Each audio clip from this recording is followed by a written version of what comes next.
We're at the YUD BEIS TAMMUZ FARBRENGEN, Tafshin Ayin Gimel, Rabbi Gafne's house in Tzfas. Here's up in Gafne's FARBRENGEN.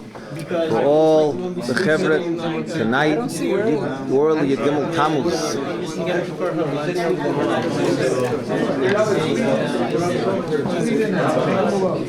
But some Miranda's like getting on age. I already have them to have Chaim, bro. Let's take a break. Okay. Chaim. Right. Come on. The spiritual syndrome. Oh, the camera's back. Chaim. As I apologize for the Deiche Chamochim P'tat, on our heart, it's a bit more than we anticipated. People, and Baruch Hashem, for them.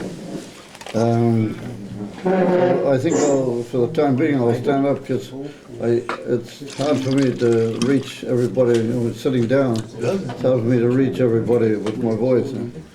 So if I stand up, maybe I'll have to work a bit harder, but I'll probably reach people easier. Yeah. As Chaim, bro. You guys can hear pretty good, no?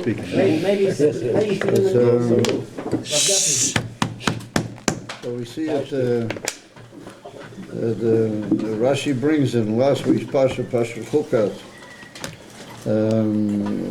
Towards the end of the Parsha, where it's written that Vayishlach Yisrael Malachim al Sichim Melech HaMoedi, as bringing, so Rashi writes over there that to B'mokim Acher Ne'emar Vayishlach Moshe Malachim El Adoim. So Rashi says that Masha Zeh Posik Zeh Tzoiger Posik Zeh Poitea. Rashi is very unusual lashon. So one pasuk literally closes and the other pasuk opens. Rashi says, "Melamed she Moshe hu kekol Yisrael." Moshe is like the whole cloud Yisrael. Kekol Yisrael heim k'Moshe. V'loi melecha she'hanosi hu kekol Yisrael. And then Rashi's moisif the words v'hanosi hu hakoyel. I say the lashon in Rashi. First of all, he says melamed she'hanosi hu kekol Yisrael, and then he writes v'hanosi hu hakoyel. Was the pashtus the kavanah of Rashi is to say that the nosi is like koilo, everybody in himself. In the whole generation, he's ha-koil, as from lashon cloud, lashon koilo in itself. For example, you've got kol with a comet, and you've got koil with a choilam. When we say koil, we mean lashon koilelas, b'toich atzmai, ayin that it's like ayin klali, which is koil in itself, kol ha'anoshim or kol ha'protim she'ba'isha ayin. ואומר ויברלץ מדובה בנגיע לכלל ישראל, והנוסי הוא הכויל, that means the Nasi is koil of the whole Klal Yisrael. So I just want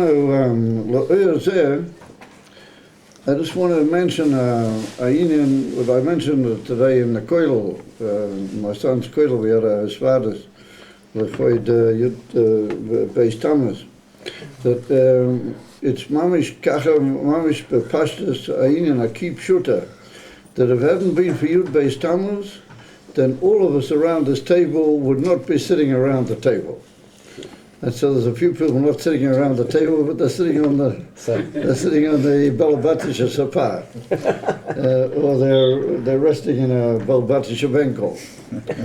It follows if he said that had it not been YUD BEIS TAMMUZ, then all of us, including those who are not the Balichuvanikas, if there is such a Matthias here at this table, all of them would not have been here had it not been for YUD BEIS TAMMUZ.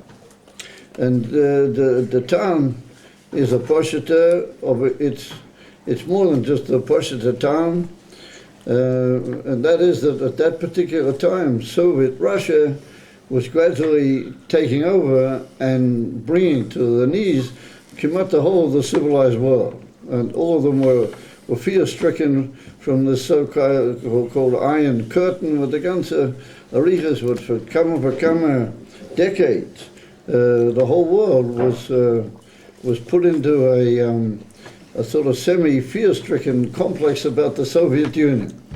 And when we think about it, it doesn't have any basis, it doesn't make any sense, it doesn't have any foundation in reality, because they were just a bunch of criminals and nobodies, and they just took over the whole of communist Russia, or rather Russia at that time. They took it over and they tried to take over the whole world, and they got pretty close to doing so.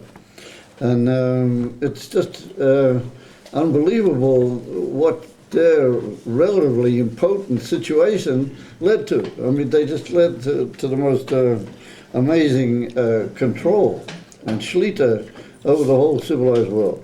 It was a huge machine that, albeit didn't have much mamoshes to it. Although the point was that it was a huge machine. And here we have the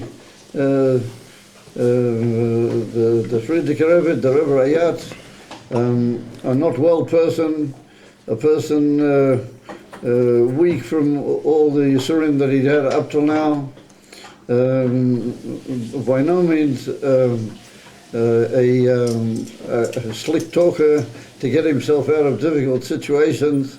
And here he's taken into this prison with the immediate execution sentence on him, and they intended doing it, and everybody knows the famous story of the Rebbe. They were actually leading him out to the execution, and the two guards who were in front, they started having a schmooze together.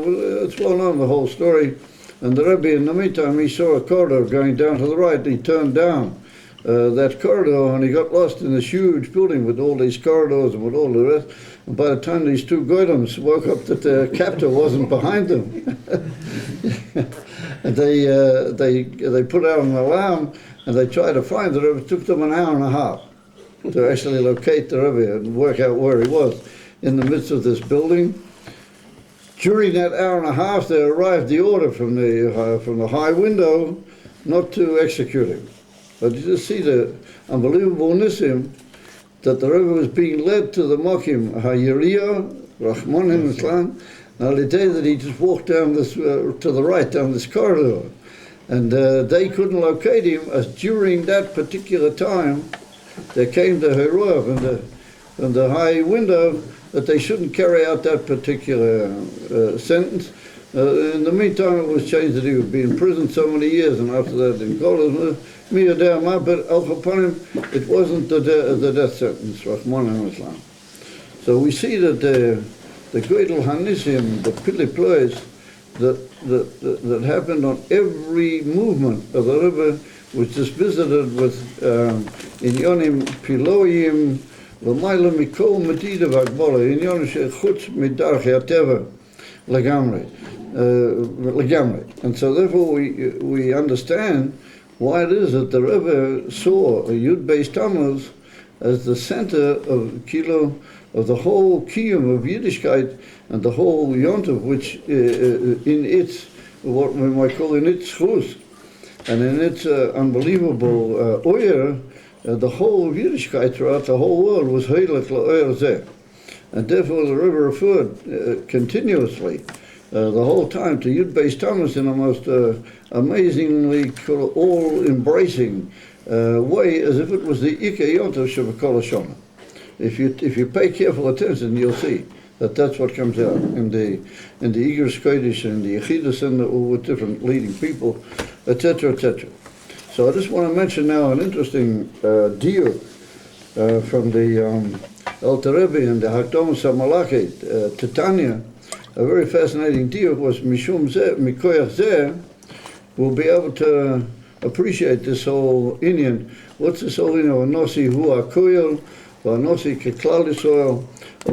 That's negate to everybody in the generation, and it's brought down in a Maimah in Pei Vav from the Friedrich Rebbe. Well, that's based on a Maimah from his father, from the Rebbe Rashab, Well, it's written there clearly that everybody in that particular generation who is miskarev to emes avodas Hashem al piter mitzvahs, it doesn't matter what he is, doesn't matter what he was before, or eichu is karev, or mitoich ma'u is karev,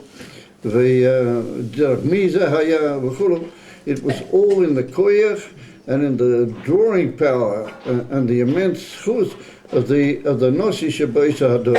As I state clear in the Maimah, that nobody in the whole, he doesn't have to be a Chabadnik, whoever, Baloshin Kloli, Akoil Eskulam, was miskarev leyadas, but even amitis, but Oise Hador, it's all in the schus from the Nosi of that particular, and in the clear and the drawing power. So you can all understand, Im Kain, that none of you would be sitting around the table here. When I say none of you, maybe I have to be careful, but I'm clear of myself in that also, that we wouldn't have been here, we wouldn't have been sitting around this table had it not been for the fact that the Friedrich Rebbe turned right down that corridor and he didn't go with those two golems that were leading him to the execution. And that is just unbelievable when you think about it. That happens to be the case. You wouldn't be sitting here, you wouldn't be sitting here, nobody would be here present at this particular Farbrengen. What does the Alter Rebbe say over there in the Hakdomas HaMalachit in Tanya? The Alter Rebbe brings over there that why is it not good when you just learn in books and in the great Sifri HaMusaf, HaYira, which are written by great authors, albeit, but they're based on what's called over there Seichel Enushi. They're based on human reasoning, how to map out the whole Sefer and to map out its policy. B'pnimis ha'inyonim, the Alter Rebbe says that since everybody's opinion by Yidden is that everybody's das is different, therefore, unless you're really very, very clear in what you're doing, you can't really get out of that Sefer because your mind works differently than what his mind did. And then the Alter Rebbe brings a proof of that everybody's mind works differently from the fact that the Gemara Masechta Brachas brings a halacha that if you see 600,000 Yidden, if you see a Ukrusia, shel Shishim Ribui mi-Yisrael, then you have to make a bracha, Baruch Atah Hashem Elokeinu Melech Haolam, Chacham HaRozim. What Chacham HaRozim means, Rashi's Masber over there, that the Eibshter, the Chokmoseh Ho'elakis, he's able to see the secrets out of all these 600,000 Yidden. Why, says the Gemara? Ki ein de'oseim shoved. Their minds are not the same. All of them are different. All of them have different opinions. And there's one on the famous quip by Yidden that if you have two Yidden, then you have three opinions. In other words, by Yidden, there's no similarity of the building of the das and the mind. By every Yid is a different thing. As they state clear in the Gemara, therefore you have to make that bracha. So the Alter Rebbe says, Kid Isa b'Sifri, as it's written in the Sifri, V'muva b'Pirush HaRamban, b'Sefer Milchemes Hashem, Shom b'Masechta Brachot. Now the Sefer Milchemes Hashem was a Sefer by the Ramban, and it was a Sefer that he wrote on the Rif, on the halachas of the Rif, but not on the Rif. It was written, there was another great Rishon called the Baal HaMoya, the Rabbeinu Zarachia Halevi, the Baal HaMoya. He wrote this Sefer called the Moya HaKotan and the Moya HaGodel, that's how he called it. And he commented on the Rif, and the Ramban asked all sorts of kashas against the Baal HaMoya, and he called it Milchemes Hashem. That's what he called the Sefer, because he was asking a lot of kashas on the Baal HaMoya. Anyway, the Alter Rebbe quotes what the Ramban says about that Gemara in his kasha against the Baal HaMoya. So it's an amazing question. That Sifri about Yeshua is that the greatness of Yeshua was that he was able to be laleches neged ruchai shekol echad ve'echad. He was able to understand every person and go according to their particular ruach, kol echad ve'echad mi'Yisrael. That's a Sifri. It's written clear in the Sifri. Now that's brought down in Rashi, in the Pirush HaTorah, where Moshe Rabbeinu elects Yeshua to take his place. That's written, Yeshua is called Ish Asher Ruach Boi. He had a special spirit, or Ruach Boi. Taisus the Sifri, what does that mean? Shehoya yochel lelech is neged rucha, shall call echad ve'echad. You could go according to the spirit of each and every person. And Rashi brings that down. So the question is, why does the Alter Rebbe go to the Ramban in some forgotten place in Masechta Brachas, in a sefer that he wrote against the Balamoya and the sefer Muhammad Hashem, and the Alter Rebbe quotes the Balamoya. It's a Mufurish Rashi on the Torah. It would be dacha from the Alter Rebbe to quote what Rashi said.